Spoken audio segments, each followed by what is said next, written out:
You're welcome. Now, why did investigators give you access to the scene down by the Anthony house?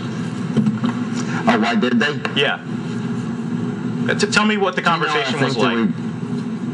I think that we just built such a good working relationship with law enforcement, and we've just truly built a real trust. And I think the efforts that we put into it, it was they just kind of wanted us to see how close we really were, and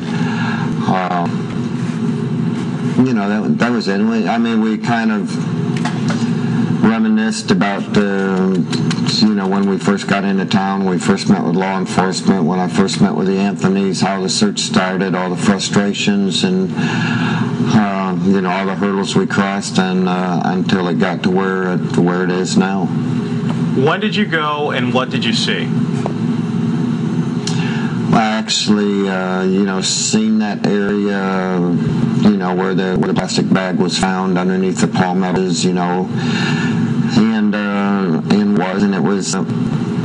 it was kind of a surprise in a way, but it was not a surprise. It's an area that we really wanted to search. It's an area we had interest in, knowing really how close it was to the Anthony home, and it was actually like the first spot that was a little bit isolated and was wooded that somebody could dump something. And in fact, when we were there the very first time, we were probably 600 feet away from there when one of the volunteers in Orlando put our brand new four-wheeler just totally underneath the water. That's how deep the water was, and totally ruined it. And then when we went back second time, the area right there was, it still had far more water in it than we wanted it to be for, the ideal conditions. We could certainly search more the second time we did the first time, but as far as completing anything, we looked back at the conditions when Kaylee disappeared, and it was, Florida was in a drought, and unfortunately after Tropical Storm Faye came in, it took forever for the water to go down. In fact, it's still not as dry as it was when Kaylee disappeared. So nobody did anything wrong. Everybody did everything right. I'm proud of the entire search efforts, and the greatest, wisest, smartest decision, one of the smartest ones I ever made on any search, was suspending the search because being worried that we would step on her little body, or a horse would step on her, four-wheeler would run over it, and we'd push her farther down the mud and take a risk on her never ever being found. And actually took a lot of criticism over that. We got a lot of hateful emails, a lot of phone calls. People that sent donations in actually said some real ugly things, wanted their donations back, and we sent them back to them. And so, we took a lot of criticism over that. We took criticism when we was getting along with the Anthonys, that we drank the Anthony juice. With Martin and James, that he was buying us out, and and then of course the Leonard Padilla show. It was 1 in 1,000 searches is what I say. That search was now we're at 970 plus searches in 8 years, and that's 1 in 1,000 basically, and I'm not looking forward to one like that again for a long, long time. Really never anticipated there to ever be like this one, and certainly don't want to like it ever. To understand from our colleagues, so that after going to the crime scene, that there were a lot of feelings built up inside you, that some are feelings of anger against Casey. Tell us why. Oh my God, we don't have enough time.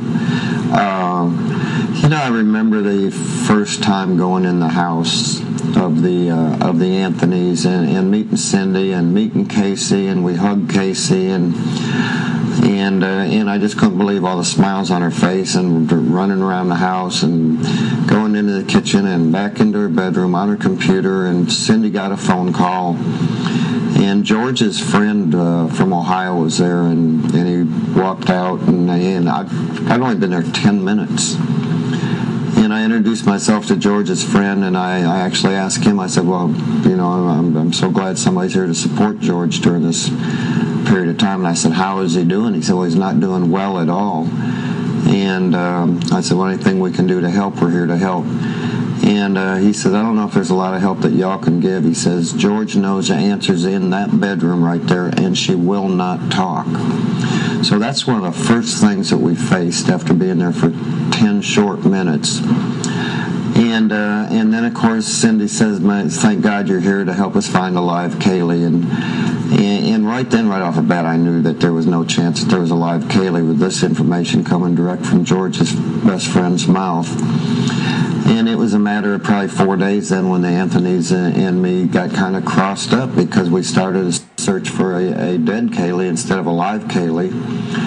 And Cindy felt as though that I tricked her into coming over there. I didn't call Cindy. Cindy called me and asked me for help.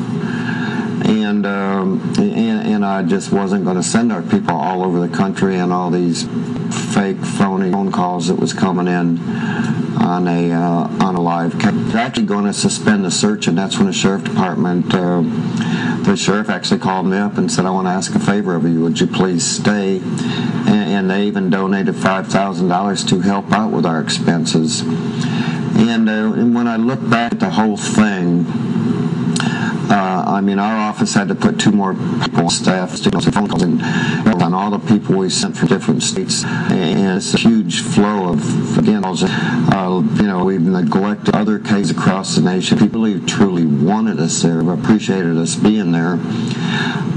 When they live cases at home, and then we're there, and we from all over over 100,000. Which how do you put a pin on there with it? We looked at them in full entire country and gathered this for the hotels from the bottom heart were truly used. Up in the Anthony's house for time. Casey could have taken me for a 3-minute walk in her case that never to start like to begin with, let alone let her and the entire holes throw us all under the bus, and the body was just that close to home. I mean, Cindy's been in nursing business for years and years and years. Made the initial call, and somebody put a damn dead body in the back of my daughter's trunk. George being an ex-homicide detective, once you get that smell, you forget it. So we've got 2 people in that family who knew what that smell was.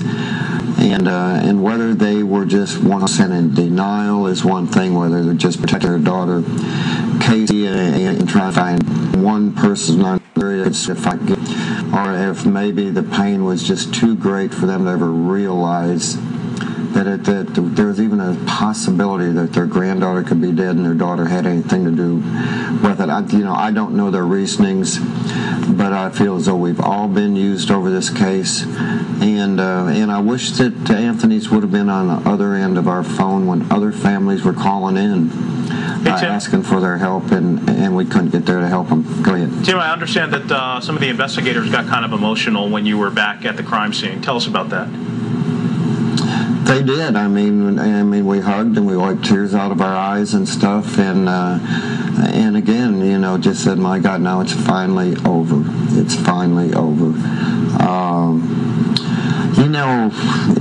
It goes a little deeper than that with me, if you want to know the truth. I remember every minute of the 17 months my daughter was missing.